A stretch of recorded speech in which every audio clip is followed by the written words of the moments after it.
जय श्री राम मित्रों, आज की कथा है पूर्ववासियों में अशुभ चर्चा।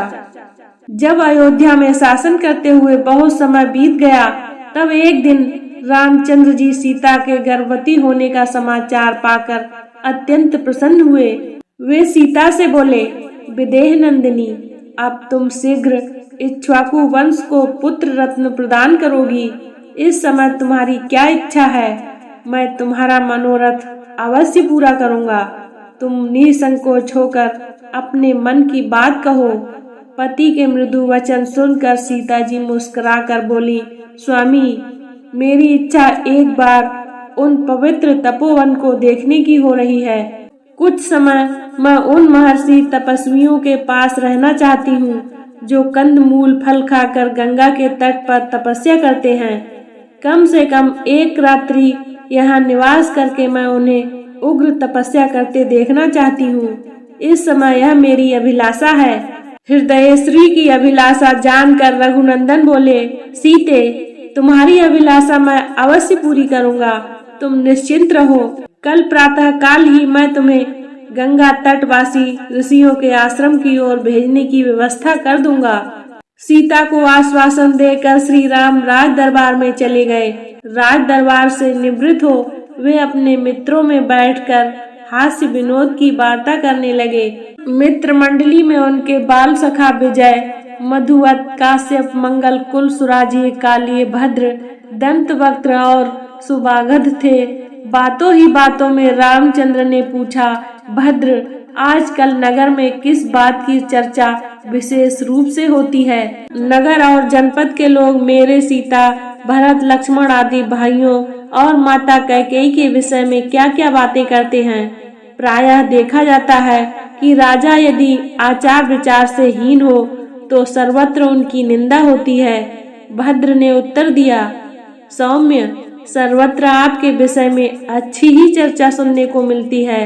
दशग्रीव पर जो आपने विजय प्राप्त की है, उसको लेकर सब लोग आपकी खूब प्रशंसा करते हैं और आपकी वीरता की कहानी अपने बच्चों को भी बड़े उत्साह से सुनाते हैं।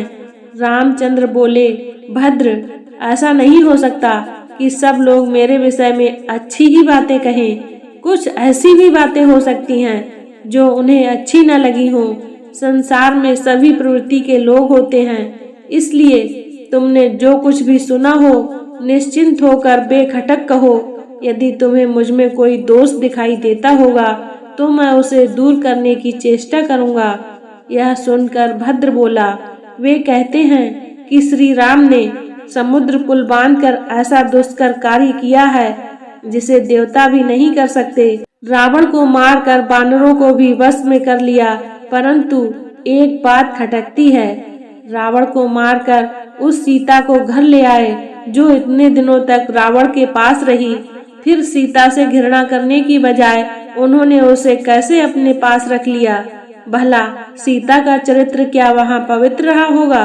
अब प्रजाजन भी ऐसी स्त्रियों को अपने घरों में रखने लगेंगे, क्योंकि जैसा राजा करता है प्रजा भी वैसा ही करती है। इस प्रकार सारे नगरवासी भिन्न भिन्न प्रकार की बातें करते हैं। भद्र की बात का अन्य साथियों ने भी यह कहकर समर्थन किया कि हमने भी ऐसी बातें लोगों के मुख से सुनी हैं।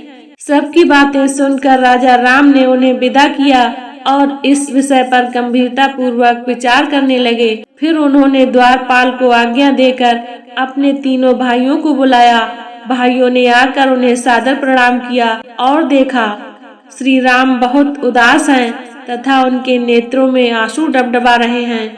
श्री राम ने बड़े आदर से अपने भाइयों को अपने पास बिठाकर कहा, बंधुओं, मैंने तुम्हें इसलिए बुलाया है कि मैं तुम्हें उस चर्चा की जानकारी दे दूं जो पूर्ववासियों में मेरे और सीता के विषय में चल रही है। उसमें सीता के चरित्र के विषय में घोर अपवाद फैला हुआ है और मेरे विषय में भी उनके मन में घृणा के भाव हैं। लक्ष्मण, यह तो तुम जानते ही हो कि सीता ने अपने चरित्र की पवित्रता सिद्ध करने के लिए सबके सामने अग्नि में प्रवेश किया था और उस समय स्वयं अग्नि देव ने उन्हें निर्दोष बताया था। इस प्रकार विशुद्ध आचार वाली सीता को स्वयं देवराज इंद्र ने मेरे हाथों में सौंपा था। फिर भी अयोध्या में यह अपवाद फैल रहा है और लोग मेरी निंदा कर रहे हैं। मैं लोक निंदा के भय से अपने प्राणों को और तुम्हें भी त्याग सकता हूँ। फिर सीता का परित्याग करना तो मेरे लिए तनिक भी कठिन नहीं होगा। इसलिए लक्ष्मण, कल प्रातः तुम सारथी सुमंत के साथ सीता को ले जाकर राज्य की सीमा से बाहर छोड़ आओ। गंगा के उस पार तमसा के तट पर महर्षि वाल्मीकि का आश्रम है, उसके निकट उन्हें छोड़कर लौट आना। मैं तुम लोगों को अपने चरणों और जीवन की शपथ देता हूँ, मेरे निर्णय के विरुद्ध कोई कुछ मत कहना। सीता ने गंगा तट पर ऋषियों के आश्रम देखने